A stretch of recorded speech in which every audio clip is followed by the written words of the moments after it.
कहे थे सरकार लाग रहा हो गया बहुत कुढ़ाड़ा। नंगड़ घर में ब्यादी है हो गया मोटा चाड़ा। नंगड़ घर में ब्यादी है हो गया मोटा चाड़ा।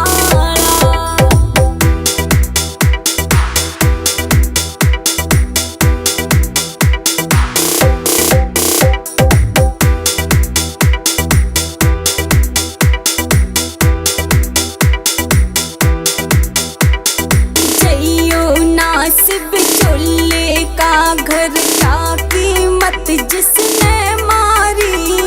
सबका है काठाट भोग में भूखड़ घर में आरी। सबका है काठाट भोग में भूखड़ घर में आरी। मुश्किल होगी भारी है यो ईद सलाम रुखाड़ा। नंगड़ घर में ब्यादी है हो गया मोटा चाड़ा।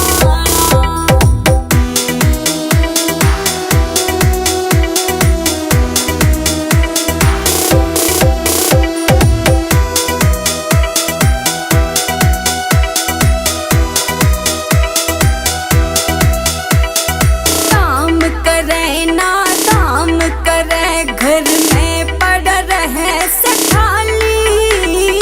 हार श्रृंगार छूट गया सारा चेहरे की झड़गी लाली। हार श्रृंगार छूट गया सारा चेहरे की झड़गी लाली। सास मेरी घनी कलिहारी हरदम रखे सैतारा। नंगड़ घर में ब्यादी है हो गया मोटा चाड़ा।